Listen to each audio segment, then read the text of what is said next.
Good morning. It's Sunday, January 30th, and I have been reading many articles about the Russian incursion, which President Biden called a minor Russian incursion. And it's really not an incursion yet. It's a buildup on the borders of the Ukraine of 100,000 military men and equipment. So, when I look at this and I think about what we can do to stop Russia from behaving like this and threatening the Ukraine, and knowing full well that their problem is not necessarily with the Ukraine, but with the fact that the Ukraine wants to join NATO. And that's a thing that has been hanging around, getting in Putin's craw since 2002. And it's very doubtful that the Ukraine will get entrance into NATO for various reasons, which I'm not prepared to talk about right now, because I haven't done any research on it. But it's clear that Ukraine is a U.S. ally, but not a military ally, and it's not a treaty ally. So we are not prepared to risk war with the nuclear-armed Russia to protect it. And the other thing that we have to understand is that the magnitude of any U.S. allied response to any Russian aggression must be the right size. They want to call it proportionate, but it has to be the right size. So they don't want to go way overboard to stop Russia from behaving the way they are behaving. And so I was considering the fact that we should sanction their oil and gas pipelines. Figure out a way to shut the pipeline down. Because when you look at that pipeline, that is the major factor within the Russian economy. The pipeline is a major part of the Russian economy. It's the biggest money maker in the entire Russian economy. So if we could figure out a way to disrupt the pipeline, then we would have Russia by the proverbial balls, so to speak.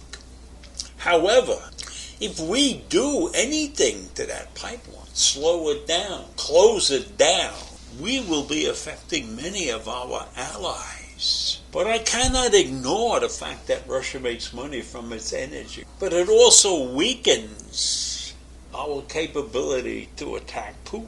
Because if we touch that pipeline, there are many of our allies that are dependent upon the Russian energy supplies. There are worries that if there was an invasion, which could cause a cutoff of Russian gas that flows across the Ukraine to the Western customers, places like Austria and Slovakia don't have enough other sources of fuel. So we would basically bankrupt those countries. We would put them under severe pressure without the Russian gas and oil.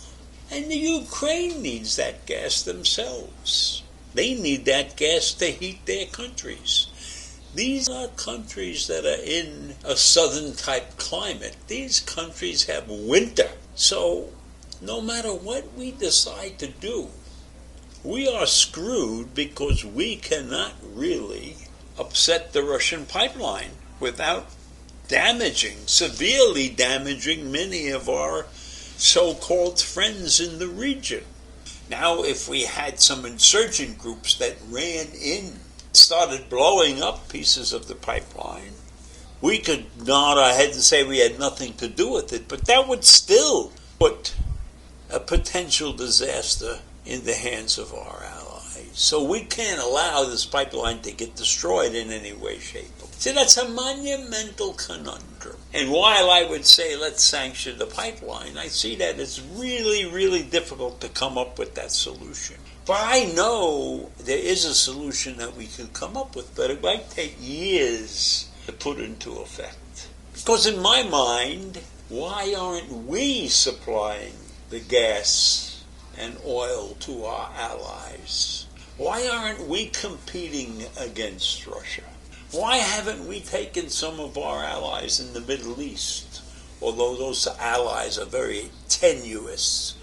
But maybe we could convince Saudi Arabia or somebody else, one of those other oil-producing countries, to give oil to our NATO allies on the Russian border.